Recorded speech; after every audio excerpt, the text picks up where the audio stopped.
I love Symmetry. I'm not sure exactly why, but I've loved it since I was a kid. Most children are messy and forgetful of their things, but not me. I knew everything has a place, and in my room, everything was right where it belongs. My parents didn't have it. My grandparents didn't have it either. Not a single person in my family had it. I started calling it because I truly believe it's something inside me. The stowaway that shouldn't be there but lives inside me.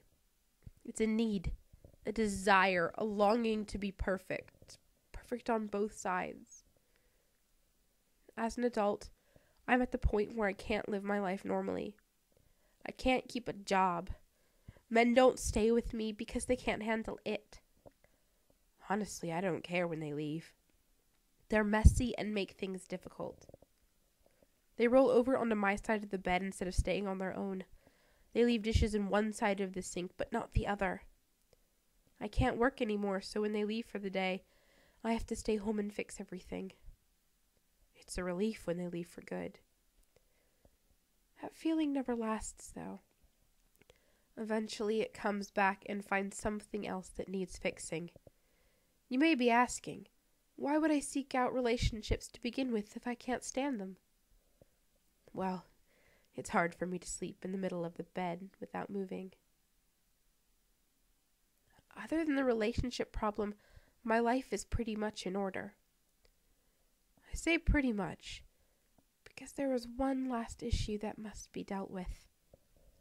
You see, I have what's called heterochromia iterum, or 2 different colored irises. My right eye was cornflower blue, my left pale green. Both my parents have cornflower blue eyes, my siblings and cousins as well. My green eye is the broken one. It makes me unbalanced. Every time I look at myself in the mirror, it stares right back at me. It's all I think about now. Everything is in its right place except my little green mistake. It didn't hurt at first when I dug the spoon under my eye. It didn't even hurt when it popped out and was hanging by my cheek. Was it shock that kept the pain away? Or was it? I snipped the optic nerve and blotted the warm fluids that were streaming down my face. My vision being cut in half was a strange sensation. What was left of the dangling flesh I placed back in the now empty hole. I bandaged the wound, rinsed the spoon, and went to sleep. I woke up happy. I slept better than I had in years. It was finally done. I was fixed. I got out of bed and stumbled to the bathroom. My body ached and my head was on fire. I flipped the switch in the bathroom and the light was blinding. I slowly removed the bandage that was soaked with blood and was sticking to my face like tape. When I looked in the mirror, my stomach turned.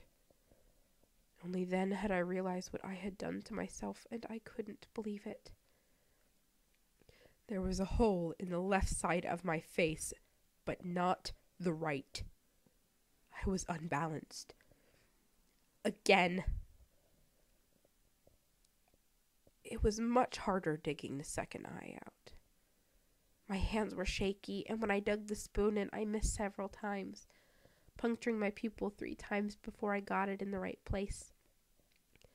Once the eye popped out, I reached for my scissors to finish the job. The blood from the previous night had dried on the blades, so the scissors didn't cut very well. You know when you were a kid in elementary school, and your teacher made you cut construction paper for art projects? Did you ever try to cut too many pieces at once? And the blades just couldn't take it? They just sort of fold over each other and the paper would get pinned in between them. That's what happened with my eye. The optic nerve was pinned between the 2 blades, and it was stuck as I tried desperately and frantically to get it unstuck. I slipped on the blood and started falling to the floor. reflexes kicked in and I let go of my eye to try to break my fall with my hand. The weight of the stuck scissors on my hanging eye was unbearable. I knew I couldn't stand it long enough to make it to the kitchen to get a knife. So I pulled. I pulled it straight out of my head. I felt the flesh tear from inside my skull. I felt it rip and spew liquids everywhere. I knew I was crying, but there was no telling the tears from the blood from the ocular fluid. When I heard the wet slap of bloody flesh against the tile floor, I knew I was done. I knew it was done. I could live my life now without having to see people's awful, messy, uneven lives. The relief washed over me, and I knew it would last this time. I had never felt this way before, never had this much hope. As I laid in my bathroom on that cold, wet, sticky tile, I smiled for the first time in years. Dictated, but not read.